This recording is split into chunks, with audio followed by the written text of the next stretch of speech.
The screaming didn't start right away. First, there were whispers. Soft, broken, barely there. But by night 3, it was screaming, coming from inside the mirror. And no matter what he did, it never stopped. This is the true story of a man who unknowingly brought something evil into his home.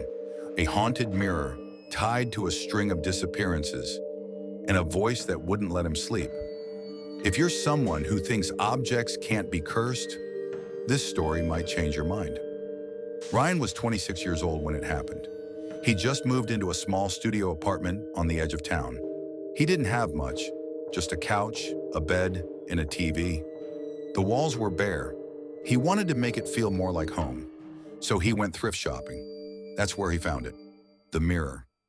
Oval-shaped, rimmed in dark wood, with a faint fogginess to the glass that never quite wiped away.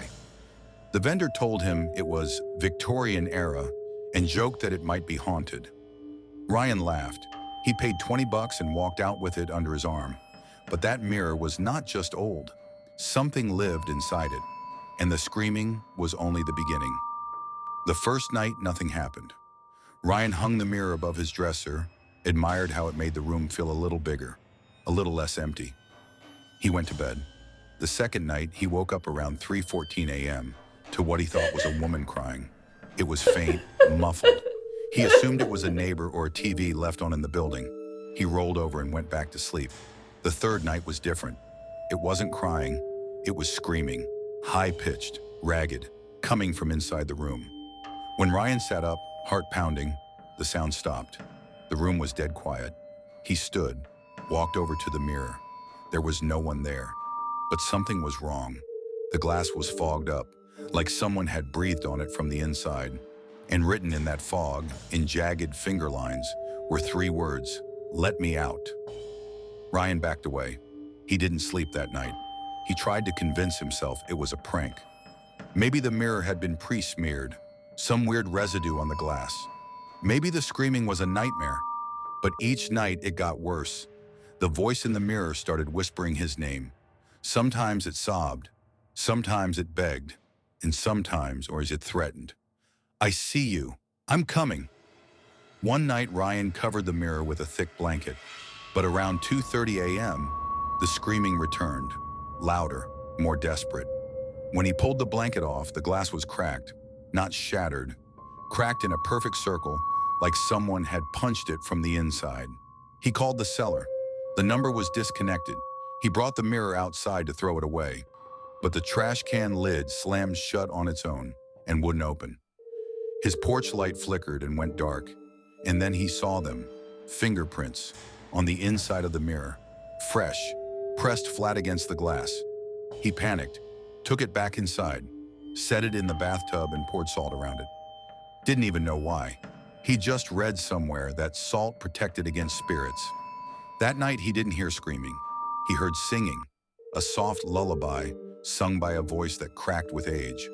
A woman's voice. It came from the bathroom, and just before sunrise, it stopped. Ryan started researching, and what he found chilled him to the bone. There were online forums dedicated to haunted antiques. One photo caught his eye. It was his mirror, same frame, same size. A user claimed it had belonged to a woman in 1903 who died after going mad. She believed she was being watched through the mirror. Witnesses said she screamed into it every night before her death. Her final words? "It's still in there." Ryan's mirror had a history of owners disappearing or dying under strange circumstances. He was just the latest. 2 weeks in, Ryan couldn't take it anymore. He tried to destroy the mirror, hit it with a hammer. Nothing, not even a scratch. He even tried to burn it, but the glass stayed cold.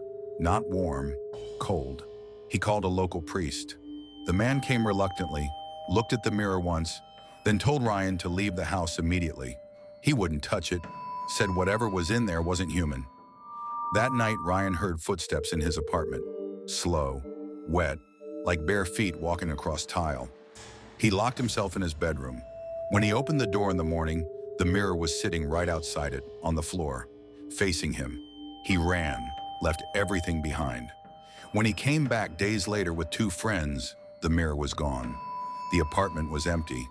But on the wall where the mirror used to hang was a dark smear, like soot or blood, and below it, scratched into the paint, "Still here."